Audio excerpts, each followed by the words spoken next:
Kasama ho natin mga kamumbang ang kinatawan o representative ng Kamanggagawa Party List si Congressman Eli San Fernando. Kaunay pa rin po sa mga usapin o ilan po mga usapin dyan sa may Kamara de Representantes. Magandang tanghali po at welcome sa Bombo Radio Philippines. Kong Fernando, si Bombo Genesis po ito kasama natin si Bombo Jai. Magandang tanghali po, Bombo Genesis at Bombo Jai at sa lahat po ng tagapakinig sa inyong programa. Thank you. Maraming salamat po for joining us sa Bombo Radio Philippines. Live po tayo sa ating 32 stations and nationwide. Kung present ho kayo doon sa nakalipas yung pagdinig ng Kamara de Representantes doon ho sa flood control scandal.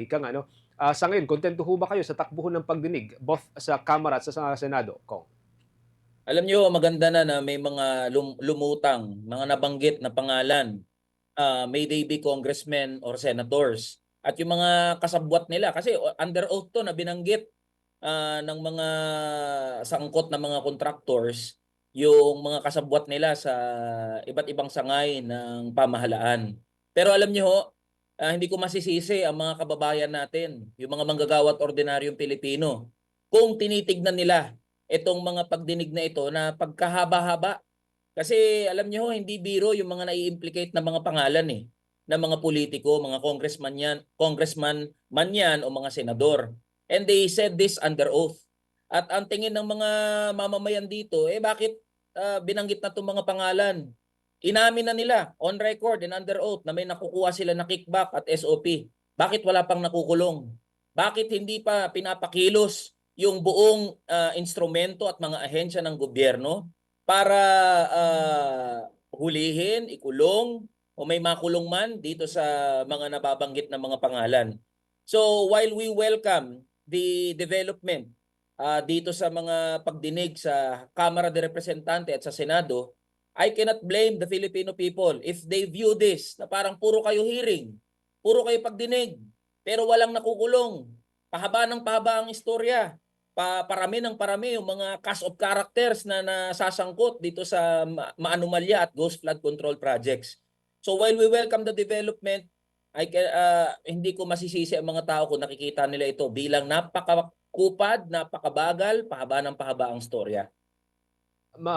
Balikan ho natin nababanggit niyo dumarami yung cast of characters, no? Isa po dito si Curly Discaya, no?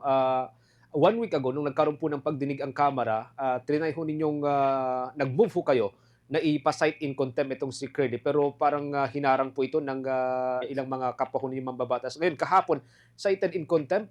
Anong mga take ho ninyo dito sa development na ito, Kong?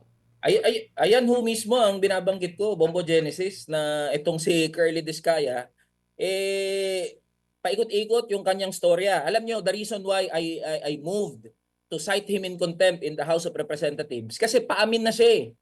Alam niyo yung line of questioning ni Representative De Lima patumbok doon sa meron pa ba na mga politiko, na mga congressman o mga senador na sangkot dito. And he asked for executive session. Pero natimbrihan ata Bigla kasi siyang umatras sa moment na he was ready to actually say more names, bigla siyang umatras. That is why nakikita pinaikot-ikot niya na yung buong infracom during that time.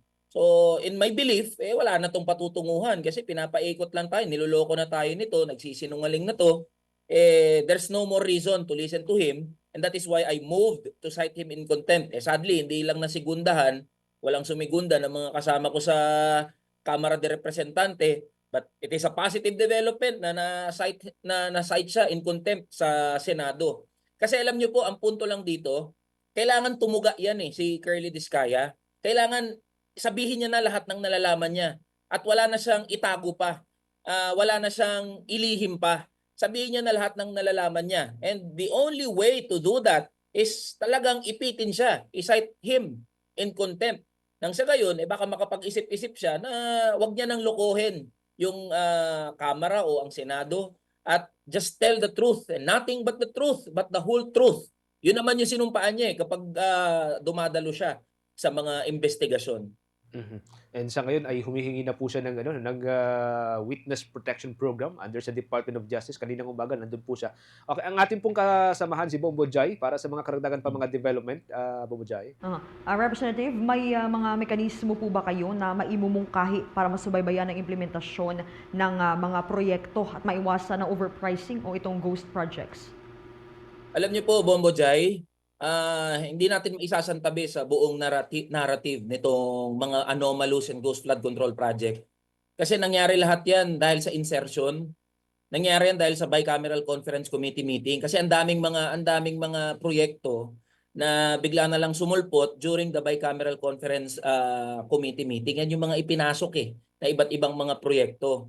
So that is why we in the House of Representatives, along with other several legislators, are calling for an open bicameral conference committee meeting na i-live stream yan. Yung BICAM po kasi, nakasarado yan sa publiko. Hindi alam ng mamamayan kung papaano nangyayari dyan. Kasi dyan niluluto, dyan nagkakaroon ng magic sa BICAM. Actually, doon pa nga lang sa small committee na tinatawag, tama yun. Doon nagaganap yung pagluto sa pambansang budget natin. And all of the anomalies and all of the ghost flood control projects that we are talking about, may they be overpriced o kung ano man ang tawag dyan, nangyari yan, yung mga insertion na yan, because of the small committee and the bicameral conference committee. And that is why for us to move forward, number one, dapat ipatawag natin si Representative Zaldico, who is the chairperson of the Appropriations Committee. During the time na naganap itong mga pagpasok ng mga anomalous and ghost flood control project na ito, na talagang kagimbal-gimbal yung natutuklasan natin for the past several weeks already. So in order for us to move forward at mapigil na yung mga ganito na mga proyekto, anomalous and ghost flood control project, is kailangan magkaroon ng open bicameral conference committee. Isa publiko yan at ipaalam if we are really serious about transparency and accountability, the bicameral conference committee meeting should be made public. Dahil hindi naman ang pinag-uusapan dyan pera ng mga congressman Ang pinag-uusapan dyan, pera ng taong bayan, ng mga manggagawat ordinaryong Pilipino. And moving forward, dapat ipatawag ito si Representative Zaldico. Nasa Estados Unidos, nasa US daw. Bakit hindi pakilusin ang buong instrumento, mga ahensya ng gobyerno para puntahan siya, hanapin siya doon sa Estados Unidos at pabalikin dito sa Pilipinas so he can answer all the allegations pertaining to the national budget nitong 2025. And also, we welcome the investigation that must be done sa former speaker na si Representative Martin Romualdez. Dapat si former speaker ay maimbestigahan din. Hindi sapat na magpapalit lang tayo ng liderato sa House of Representatives. They too must be subject of investigation, thorough and impartial investigation. Okay, good thing na na-mention niyo po yung about insertions. So nakikita natin na insertions talaga yung mga nangyayari at hindi reconciliation sa BICAM. So would you say that the system is flawed, Representative? Yes, definitely. The problem is during the bicameral conference committee, no one knows what's happening there. Walang nakakaalam, even as member of the House of Representatives. Hindi pa naman ako kasama noong 19th Congress. Pero isa yan sa hindi magandang practice na iilang grupo, maliit na grupo ng mga tao, ng mga representante mula sa Kamara at mga senador mula sa Senado ng Pilipinas ang nagdedetermine at nagluluto sa pambansang budget. Hindi dapat ganun Dahil ang pinag-uusapan natin dito, pera ng taong bayan, pera ng mga manggagawat ordinaryong Pilipino. At dyan nga nagaganap yung mga insertion, dyan nagaganap yung itong mga maanomalya na mga proyekto.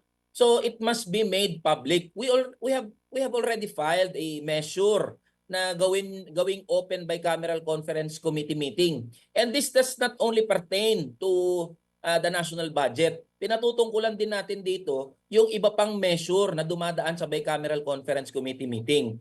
So if the government is really serious, say for example, if PBBM is really serious about this and he wants accountability and transparency, then he should certify this bill as urgent. Dapat open BICAM na tayo, walang itago sa mamamayan. Lagi nating sinasabi, kung wala naman tinatago, anong dapat ikatakot? Di ba? So let us go away from the practice na iilang grupo ng maliit na grupo ng mga tao, ng mga mambabatas ang nag-uusap in private, in secret. Alam nyo, ang practice kasi dyan, ginagawa ang bicameral conference committee meeting secretly, privately, in posh hotels. I don't know kung mga resort pa o basta this is done privately and secretly in posh places. So we must go away sa ganyang practice at talagang ipakita natin sa taong bayan ano ang pinag-uusapan, ano yung nire-reconcile dyan sa bersyon ng Senado at bersyon ng House of Representatives patungkol sa pambansang budget. Okay. At sa mga pagdinig, nakikita din natin, Representative, nalantad itong mga marangyang pamumuhay ng mga kontraktor, pati na rin ang mga Department of Public Works and Highways Engineers. Ano po yung masasabi po natin dito sa mga revelations doon sa mga officials? Ano po yung batas ang nakikita ninyong ako para mas maging mabilis ang pag-freeze assets ng mga kahalintulad itong sangkot sa mega plunder case?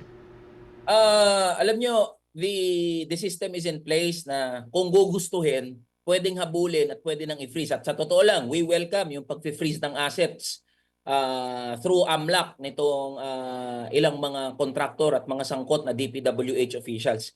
Ang binabanggit nga natin dito, if the executive is really serious about this, kaya niyang pakilusin eh. Kaya niya na agad, right then and there, iutusan, i-command ang AMLAC at iba pang mga ahensya ng gobyerno to freeze the assets while undergoing thorough investigation.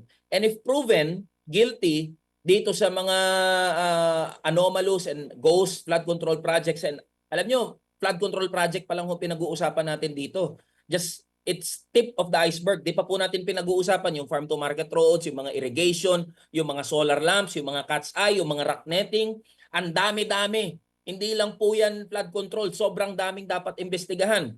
At ito, maganda na umpisa natin dito sa flood control project. If proven guilty, itong mga nasasangkot dito sa mga anomalous and ghost na mga project, what we are proposing is, number one, freeze their assets, and two, sequester.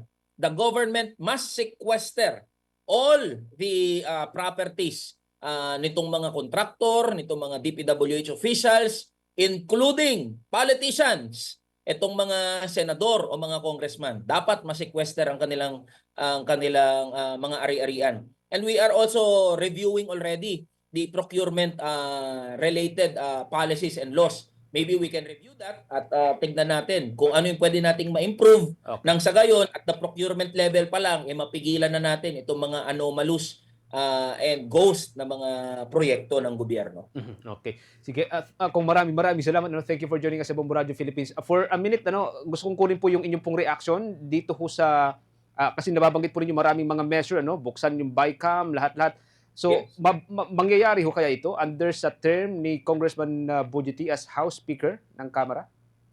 And it's a challenge for the new speaker.